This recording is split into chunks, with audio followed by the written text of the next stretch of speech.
लाल चौक में फैसला हो जाएगा किसने अपनी मां का दूध पिया। 26 जनवरी 1992 भारत के इतिहास का ऐतिहासिक दिन, जब जम्मू कश्मीर में आतंकवाद अपने घुटनों पर आ गया था।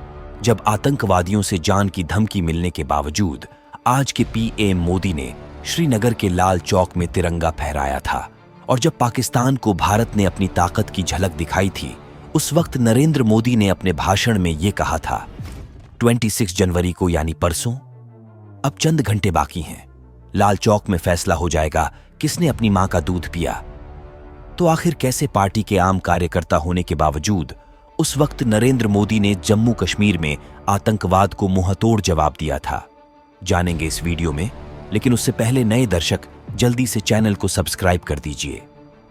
दरअसल साल 1992 में जम्मू कश्मीर में आतंकवाद अपने चरम पर था।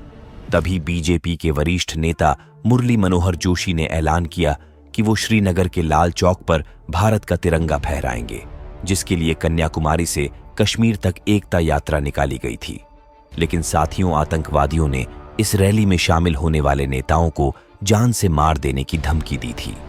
तभी नरेंद्र मोदी ने कश्मीर पहुंचने के ठीक 2 दिन पहले 24 जनवरी के दिन ऐसा भाषण दिया था जो सुनकर आतंकवादियों के पसीने छूट गए थे।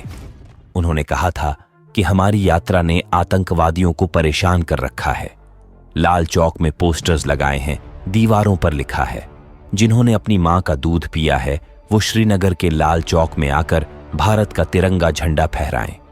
अगर वो जिंदा वापस जाएगा तो आतंकवादियों से इनाम लेकर जाएगा। उस वक्त मोदी जी ने कहा, आतंकवादियों कान खोलकर सुन लो, 26 जनवरी यानी परसों में अभी चंद घंटे बाकी हैं। अब लाल चौक में ही फैसला होगा कि किसने अपनी मां का दूध पिया है और किसने नहीं। 26 जनवरी के दिन नरेंद्र मोदी मुरली मनोहर जोशी के साथ लाल चौक पर पहुंचे और तिरंगे को पूरी शान से फहराया। 17 मिनट तक चले इस प्रोग्राम में कार्यकर्ताओं को सीना ताने खड़ा देख आतंकवादियों में दहशत फैल गई थी और उन्होंने एक रॉकेट भी दागा था जो लाल चौक से थोड़ी दूरी पर जाकर गिरा था। 5 से 10 फीट की दूरी पर गोलियां भी चलाई गई। लेकिन देशभक्तों के हौसले के आगे सब कुछ फैल हो गया। ऐसे ही और कई किस्से भी हैं जिसमें पीएम मोदी ने देश के दुश्मनों को खुलेआम चुनौती दे डाली थी। लेकिन साथ ही वो क्वेश्चन ये है कि नरेंद्र मोदी के दिल में देश के लिए इतना प्यार और सम्मान जागा कैसे? क्यों वो देश के लिए मर मिटने के लिए तैयार हो गए थे? आइए जानते हैं पीएम मोदी के जीवन से जुड़ी कुछ अनसुनी कहानियों के जरिए। नरेंद्र मोदी आजाद भारत में जन्मे देश के पहले प्रधानमंत्री हैं। उनका जन्म 17 सितंबर 1950 के दिन गुजरात के मेहसाणा जिले के वड़नगर गांव में एक गरीब परिवार में हुआ। उनकी मां का नाम था हीरा बहन मोदी और पिता का नाम दामोदर दास मूलचंद मोदी। नरेंद्र मोदी अपने 6 भाई बहनों में तीसरे नंबर पर थे। वे बताते हैं कि बचपन में उनके पिताजी वडनगर रेलवे स्टेशन पर चाय का एक छोटा सा स्टॉल लगाया करते थे और नरेंद्र मोदी स्टॉल पर अपने पिताजी की मदद किया करते थे, जहां वो ट्रेन के डब्बों में जाकर चाय बेचा करते थे। उनके बारे में लिखने वाले बताते हैं कि मोदी जी बचपन से ही पढ़ाई में एवरेज स्टूडेंट थे, लेकिन उन्हें स्कूल के नाटकों में हिस्सा लेना काफी पसंद था। भले ही उनकी जेब खाली हो, लेकिन उनका दिल और दिमाग हिम्मत और साहस से भरपूर रहता था। मोदी जी बताते हैं कि उनकी स्कूल के पास एक झील हुआ करती थी, जिसमें वो अक्सर खेलने जाया करते थे।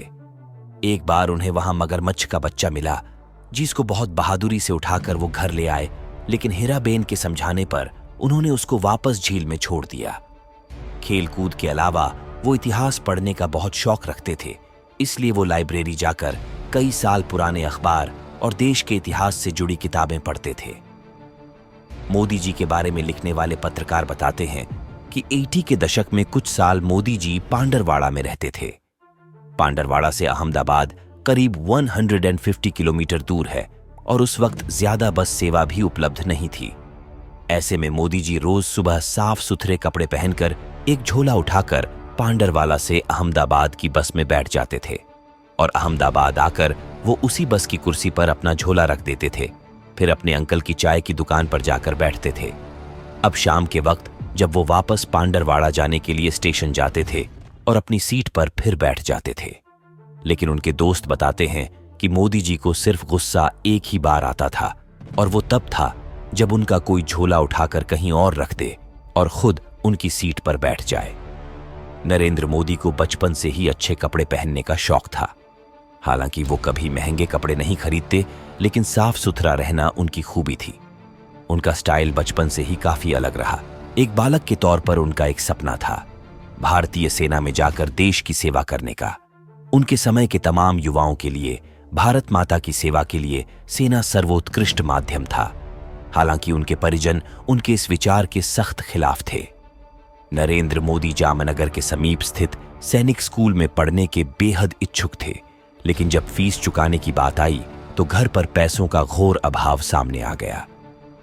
निश्चित तौर पर नरेंद्र बेहद दुखी हुए, लेकिन जो बालक सैनिक की वर्दी न पहन सकने के कारण बेहद निराश था, भाग्य ने उसके लिए कुछ अलग ही सोच कर रखा था। इन वर्षों में उसने एक अद्वितीय पथ पर यात्रा आरंभ की, जो उन्हें मानवता की सेवा के लिए बड़े मिशन की खोज के लिए भारत भर में ले गया।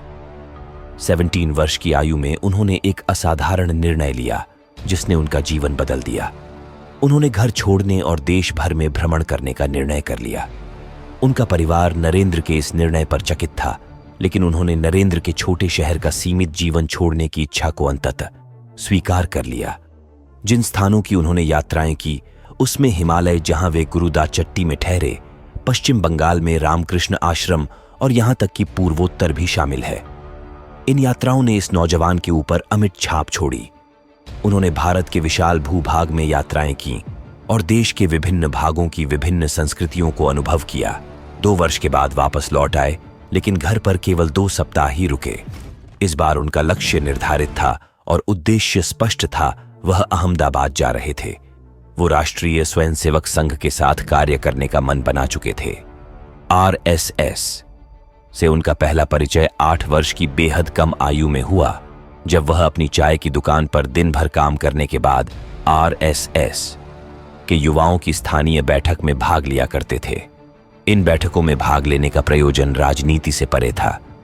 वे यहां अपने जीवन पर सबसे अधिक प्रभाव डालने वाले लक्ष्मण राव इनामदार, जिनको वकील साहिब के नाम से भी जाना जाता था, से मिले थे।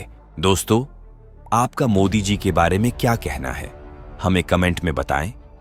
अगले वीडियो पर हम मोदी जी और शाह जी कैसे पहली बार मिले, इस पर वीडियो लेने वाले हैं। कृपया इस चैनल को सब्सक्राइब करें और वीडियो को लाइक करके दोस्तों के साथ शेयर करें।